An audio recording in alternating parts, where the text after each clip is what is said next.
Quer dizer, mas aí isso não é tanto por, creio, não será tanto pela realidade específica, ainda que isso possa influir, do PSD em Portugal ou do PSDB e outros partidos no Brasil. Terá a ver também com isso. Não estou a dizer que é irrelevante a ação partidária. Mas não tem só a ver com isso e talvez não tenha principalmente a ver com isso.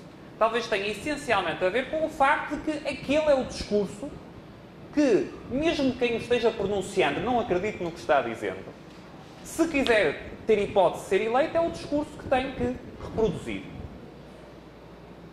E, portanto, você, mesmo que se tornasse, mesmo que tivesse um austríaco como líder do tal Partido Social Democrata, ele não teria condição de ser eleito ou de fazer passar as suas políticas sem adotar uma variante de social-democracia.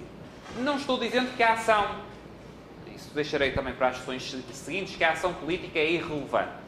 Mas o que eu estou sugerindo é que, compreendendo a dinâmica das mudanças políticas, da evolução das instituições políticas, provavelmente o maior efeito que é possível de ter em termos da ação partidária, também da ação partidária, não é o efeito direto do que você consegue fazer naquele momento, é o efeito do impacto que pode ter em termos das ideias dominantes e também das ideias que são aceitáveis, quer na opinião pública, quer a nível das classes intelectuais, académicos, etc.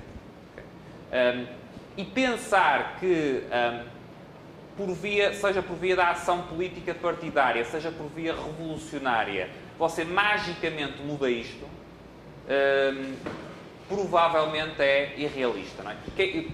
Já agora, o mesmo que eu disse em relação à ação partidária se pode dizer em relação à revolução. Não é? Se você troca de regime, o novo regime, há todas as razões para acreditar que vai refletir as ideias dominantes na opinião pública e nos intelectuais. Portanto, não há soluções mágicas, nem pela via partidária, nem pela via extrapartidária. Certo? Há soluções lentas, graduais, custosas, por via do combate das ideias e por via da discussão das ideias e da atuação a esse nível. Eu excedi-me um pouco, mas ainda temos alguns minutos para discussão. Portanto, eu achei interessante nesse sentido. Falou do pessoal chamar agora a Primavera Árabe de outono árabe. E depois que as revoluções tomaram, percebeu-se que não tem assim uma ordem pré-estabelecida para substituir a existente, né? Não, então eles estão sentindo um certo vácuo, né, nessa... Aí, quer dizer, acho que é um bom exemplo, porque o que é que aconteceu, não é? O que você observou, e aí até creio que é mais vasto do que só liberais, não é? Portanto, tem pessoas ocidentais, democratas, adeptos da democracia, etc., é a associação de uma expectativa de qual vai ser o regime, a natureza do regime futuro, só pelo facto de você ter uma ruptura, não é? Quer dizer, ignorando as condições da sociedade. Quer dizer, sem querer divergir para a política comparada, não é? Mas, provavelmente, é mais razoável admitir que, no caso da Tunísia, que já tinha um regime comparativamente moderado, o novo regime será moderado. No caso do Egito, que tinha um regime relativamente repressivo e com forte componente militar, que o novo regime terá características também próximas dessas. Que nos Estados em que tem uma forte influência de autoridades religiosas, provavelmente continuará tendo essa influência.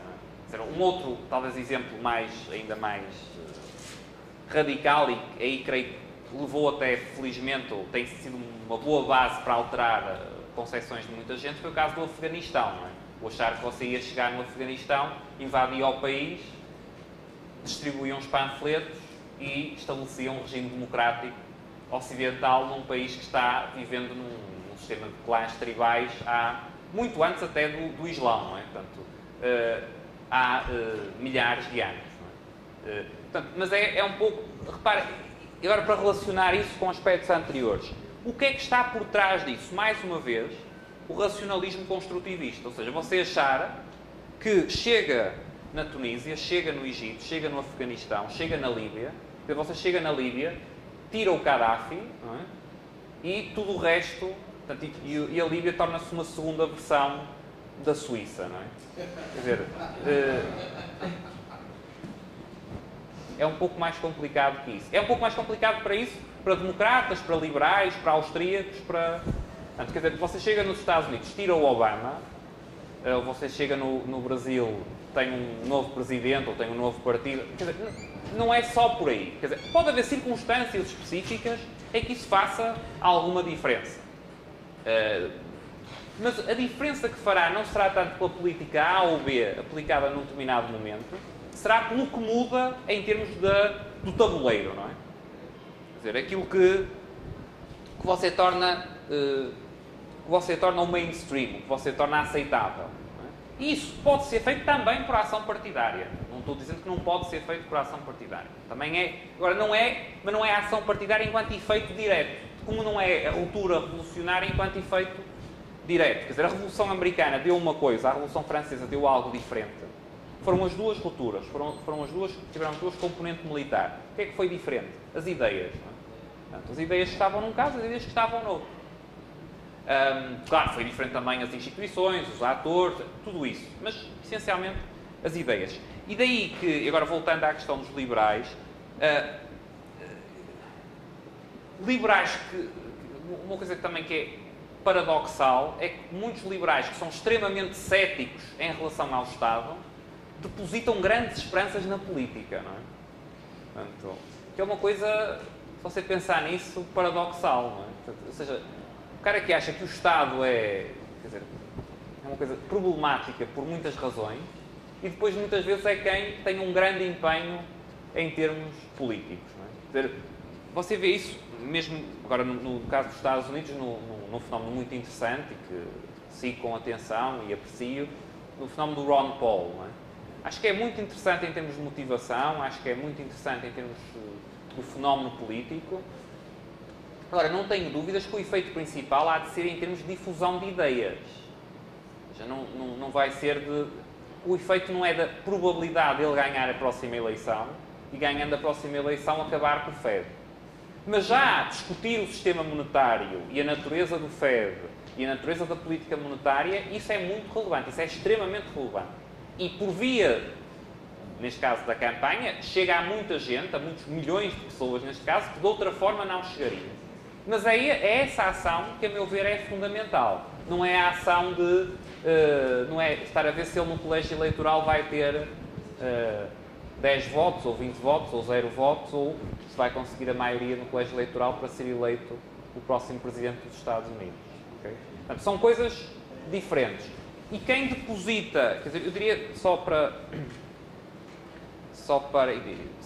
resumir a sessão, que é, em relação ao primeiro ponto, porque olhar para a política porque analisar a política é, mesmo que você não se interesse pela política, a política interessa-se por você. Não é? Você pode não querer saber do Estado, mas pode ter a certeza que o Estado quer saber de você. É uma boa ideia querer saber do Estado. E a segunda é que, em relação a este aspecto da mudança política, um liberal que deposite grandes expectativas no processo político provavelmente vai sair frustrado, não é? E quanto mais cético ele for face ao Estado, então menos esperança devia depositar no processo político. Acho que a esse respeito há um autor que eu ainda não falei, que é o Anthony de Jazay, e que é um autor que eu também recomendo muito. Não é puramente na tradição austríaca, mas incorpora muitos insights austríacos. O livro tem um dos livros principais dele, a meu ver o principal, chama-se mesmo The State, é uma análise do Estado. Depois tem outro muito bom, que é uma coleção de ensaios, chama Justice and Its Surroundings, também muito bom. Os livros estão disponíveis na íntegra no site do Liberty Fund, Online Library of Liberty. São vários livros muito bons. Creio que estão os dois disponíveis. The State está, e creio que o Justice and Its Surroundings também. O Anthony de Jazay é uma pessoa, nesse aspecto, é coerente. Ele é extremamente crítico em relação ao Estado, incorpora muitos insights da escola austríaca e não só, mas ele também, ao mesmo tempo, é muito cético em relação à mudança que pode ser conseguida por ação política direta. Não é? Isso é uma posição intelectualmente consistente. Não é? Quando você deposita demasiadas esperanças no que pode conseguir a curto prazo, aí provavelmente vai acabar desiludido rapidamente. Através da combatividade de ideias, de tomar espaços na imprensa, na mídia, de nós liberais nos lançarmos em relação à mídia, buscarmos a mídia para tentar desenvolver essas ideias mais à frente, atingir os intelectuais. Esse é o argumento hayekiano, é um argumento de influenciar os intelectuais. Agora, há um ensaio do Hayek que está disponível gratuitamente no site do Institute of Economic Affairs, que se chama The Intellectuals and Socialism, que é recomendado sobre esse aspecto que a questão estava falando. Há também um ensaio do Nozick, não recordo o título de cor, peço desculpa, mas também disponível online. E a minha única divergência seria em relação a centrar tudo em termos de mídia. Eu acho que há várias formas de atuação. Também falaremos nas sessões seguintes, mas não, quer dizer, há campo para a atuação nos mídias, há campo para a atuação em termos académicos, há campo para a atuação em termos políticos. Quer dizer, aí acho que e mais do que uma questão de liberalismo, é uma questão de cidadania, de participação. Não é? Você, pela forma que você se sentir mais qualificado, que se sentir mais apto, deve participar nessa forma. O que é importante quer dizer, acho que aí os liberais, contrariamente aos socialistas, deviam ter obrigação de ser mais cautelosos, ou têm obrigação de ser mais cautelosos, é não esperar resultados imediatos por rupturas, por mudanças no curto prazo. Não é? Quer dizer, não há... isso não existe. Quer dizer, mesmo quando revoluções dão certo, quer dizer, queda do bloco de leste, a Revolução Americana, que dão, em certa medida, talvez de uma perspectiva liberal, possam ser consideradas revoluções que deram certo. Mesmo aí, elas não deram certo porque naquele momento deu um clique. Elas deram certo porque havia um conjunto de ideias, de instituições, de tradições, de princípios, de crenças, a que era possível fazer apelo para derrubar o regime que existiu e instituir algo de novo. Para quem duvide disto, compare mais uma vez a Revolução Americana à Revolução Francesa, ou compara o regime pós-comunista na República Checa e na Bielorrússia. Okay. Bem, já passamos um pouquinho da hora, portanto, vamos ficar por aqui. Obrigado.